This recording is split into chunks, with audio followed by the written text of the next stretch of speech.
ஆடி மாதம் இன்னையோட முடிய போகுது, வா போய் கூழ் ஊற்றிட்டு வந்துடலான்னு சொன்னாங்க மாமியார்.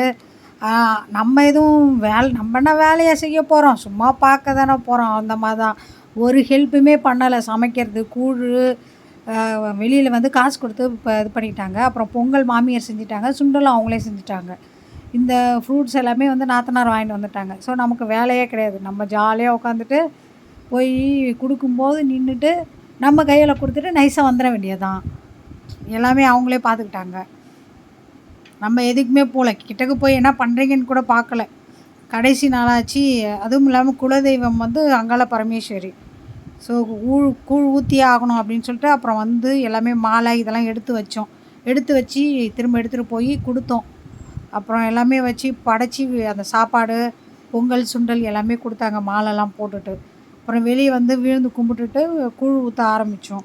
ஆனால் ஆடி கடைசி இல்லைன்றதுனால பயங்கர கூட்டம். அதாவது கூட்டத்துக்கு மேலே அந்த சாப்பாடு யாருமே வாங்க மாட்றாங்க. ஏன்னா அவ்வளோ பேர் கொடுத்துட்ருக்காங்க. நாங்கள் அவங்களுக்கு கொடுக்குறோம், அவங்க எங்களுக்கு கொடுக்குறாங்க. எங்க போதுங்க போதுங்க அப்படின்னு. பாதி பேர் எல்லாமே சாப்பிட்டுட்டு தான் உட்காந்துருக்காங்க. மூளைக்கு மூளை பொங்கல் சுண்டல் கூழ் எல்லாம் போட்டுக்கிட்டு தான் இருக்காங்க. ஆனால் நாங்கள் வந்து 4 மணிக்கே போயிட்டோம்.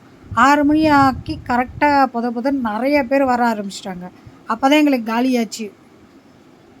அப்புறம் போயிட்டு என் கையால் கொடுத்தேன் கொஞ்சம் பேருக்கு. அப்புறம் என் பசங்க கையில் போட்டு அவனுங்களே பொங்கல் சுண்டல் கொடுத்துருவாடான்னு சொன்னேன்.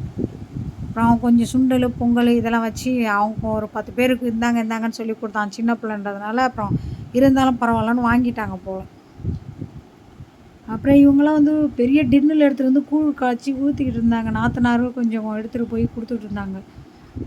அவங்க போட அப்புறமா நான் 6 மணி ஆனதும் பக்கத்துலேயே வந்து எல்லாம் வாங்கிட்டாங்க.